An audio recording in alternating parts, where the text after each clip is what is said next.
जय हिंद, वंदे मातरम, भारत माता की जय। राष्ट्रवाद की बात प्रहार के साथ आप सभी का हार्दिक स्वागत है। दोस्तों, महाराष्ट्र में चुनाव के बाद जब लोकसभा चुनाव था तो उसमें एक ही मुद्दा भारतीय जनता पार्टी के ऊपर चिपक गया। मोदी जी ने नारा दिया, संसद में दिया कि बीजेपी को 370 और एनडीए 400 पार। अब चूंकि एक शीर्ष नेतृत्व मोदी जी ने आके जिस सत्ता के ऊंचाई में भाजपा को पहुंचाया, न सिर्फ देश में बल्कि विदेशों में भी उसकी चर्चा हो रही है। तो मोदी जी के कहने पे उनके सारे पदाधिकारी छोटे से बड़े तक एक ही नारा को जोर शोर से बढ़ाया कि बीजेपी 370, एनडीए 400 पार।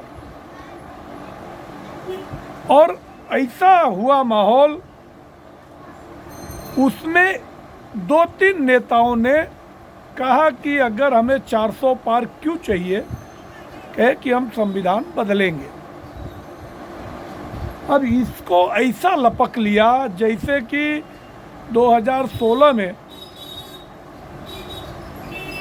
जब 2015 में मोहन भागवत बिहार में केवल कहे कि एक बार आरक्षण की समीक्षा होनी चाहिए, और इसको लालू ने ऐसा जोर से भुना लिया कि जो लालू 24 सीटों पे आके समट गए थे, 220 या 230, 240 के आंकड़े में, उनको एक संजीवनी मिल गई।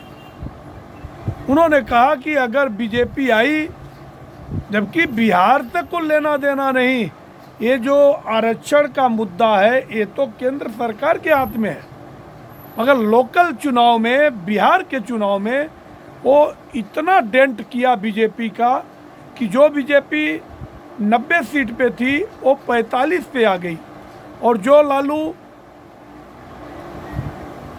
24 सीट पे थे वो 75 सीट पे पहुंच गए। अब लेने की देने पड़ गए।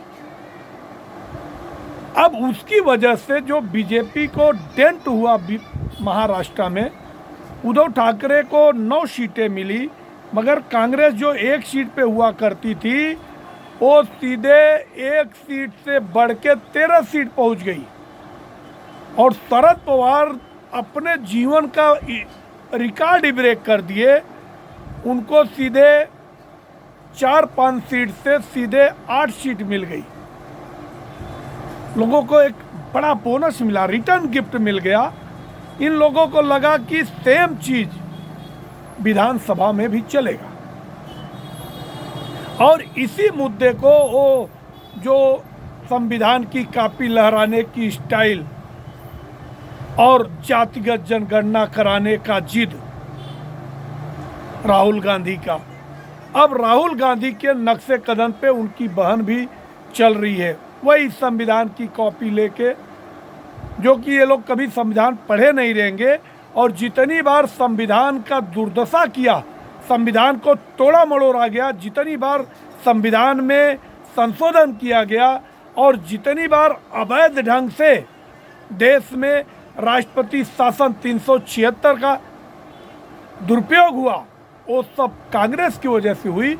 मगर सब पे पानी डालकर ये अपने आप को दलित हितैषी बनने निकले हैं। जहाँ जाएगा वहाँ पे जातिगत जनगणना, क्योंकि हिंदुत्व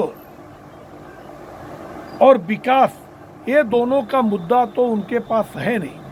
अगर वो हिंदुत्व की राह पे चले होते, जिस समय राम जन्मभूमि का ताला तोड़वाया था, खुलवाया था, राजीव गांधी ने। अगर वहां से हिंदुत्व की राह पे चले होते तो भी ये दुर्दशा नहीं होती। अब उनके राह पे आदित्य ठाकरे, जो कि पहले दिन 3 दिन का जब विशेष सत्र चल रहा था महाराष्ट्र में, 8, 9, 10,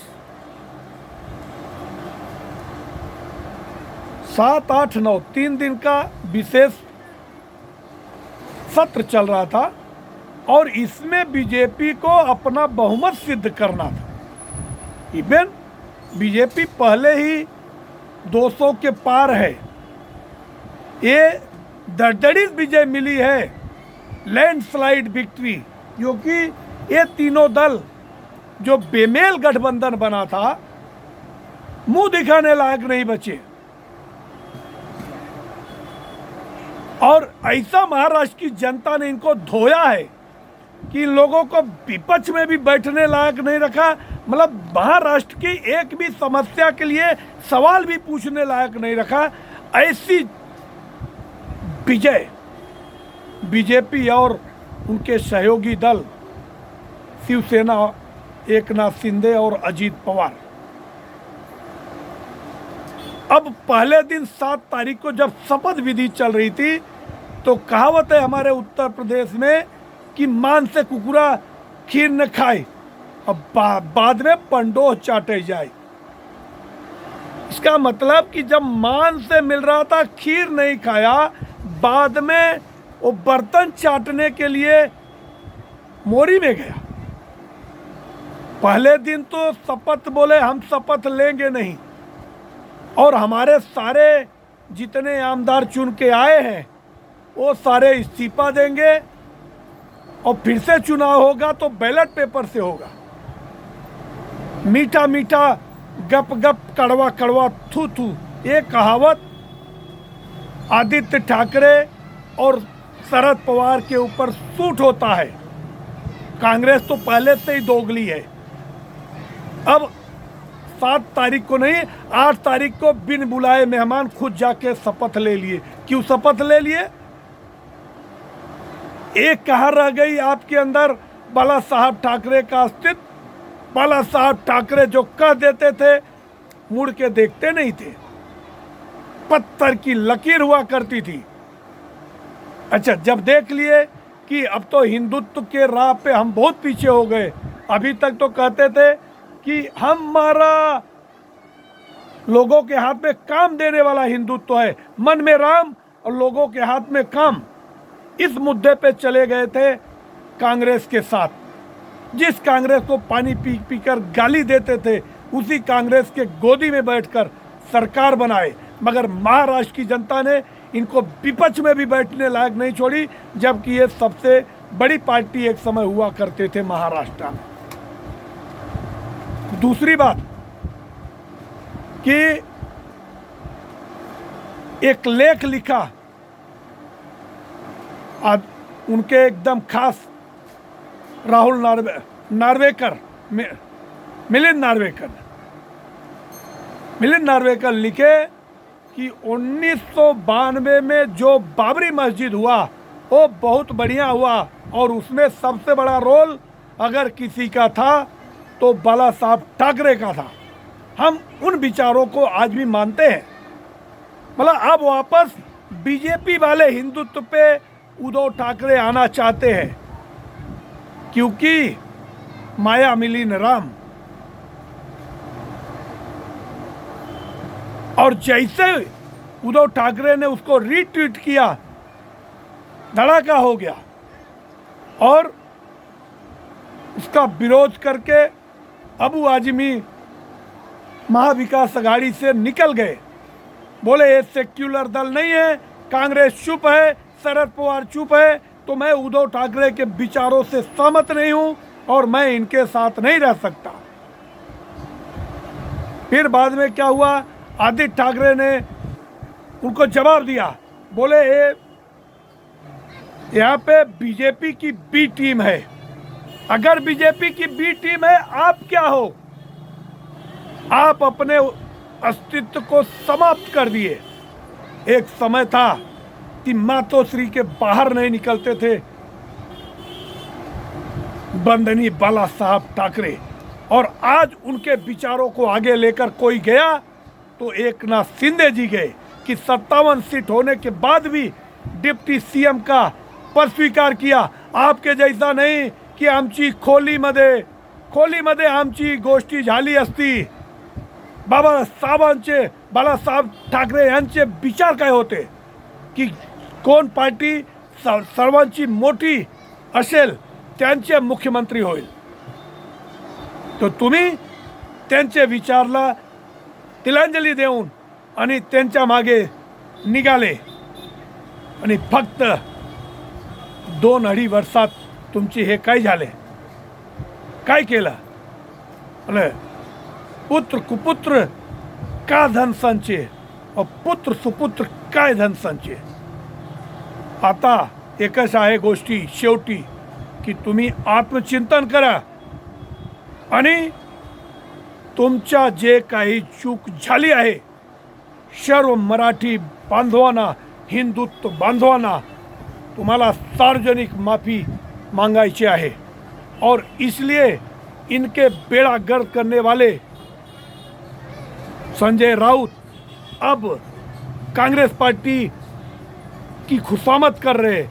उनको लगता है कि मेरा राज्यसभा बच जाए।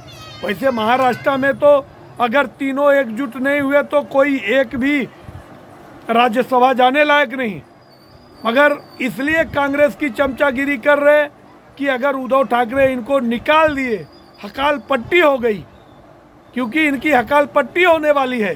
ये आत्मचिंतन में यही निकलेगा कि हमने क्या खोया क्या पाया।